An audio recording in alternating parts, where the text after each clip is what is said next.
Salut, c'est Titouan pour Point Cellier. Alors aujourd'hui, une petite astuce pour vous montrer comment je travaille.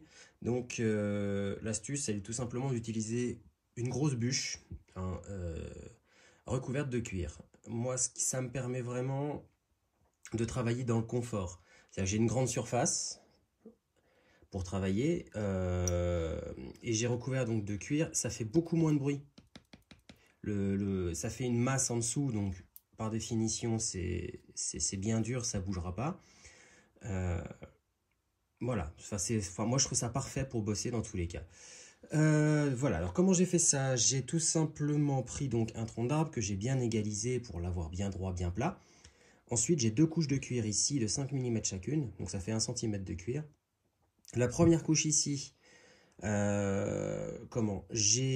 mis de la néoprène partout sur le tronc, partout sur le cuir. J'ai collé soudé, plutôt soudé donc.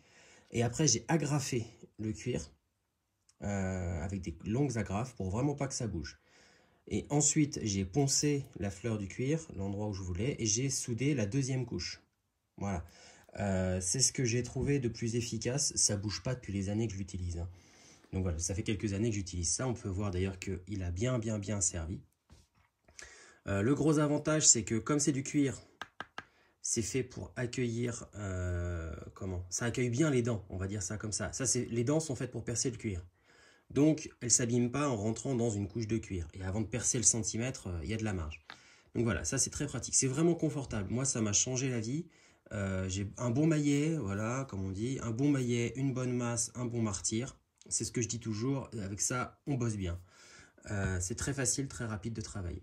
Si jamais ça devient trop, trop abîmé, entre guillemets, on voit que ça sert beaucoup, hein.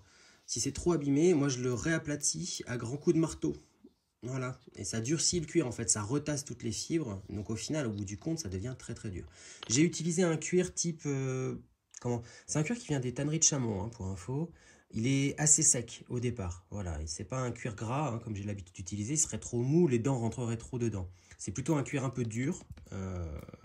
Du cuir à semelle peut très bien fonctionner par exemple. Enfin voilà, donc ça c'est l'astuce du jour que je vous montre. Moi je bosse avec ça depuis des années, j'ai plus envie du tout de bosser autrement. Fini les oreilles qui sifflent à la fin du travail parce que ça résonne dans tous les sens. Euh, Pas besoin de force, pas de tendinite, rien, c'est vraiment super pratique. Voilà. Sachant que moi comme je travaille pas assis par terre, du coup il est à ma hauteur pour travailler. Hein, je l'ai conçu pour qu'il soit à ma hauteur. Voilà. Allez, sur ce, à bientôt. Ciao.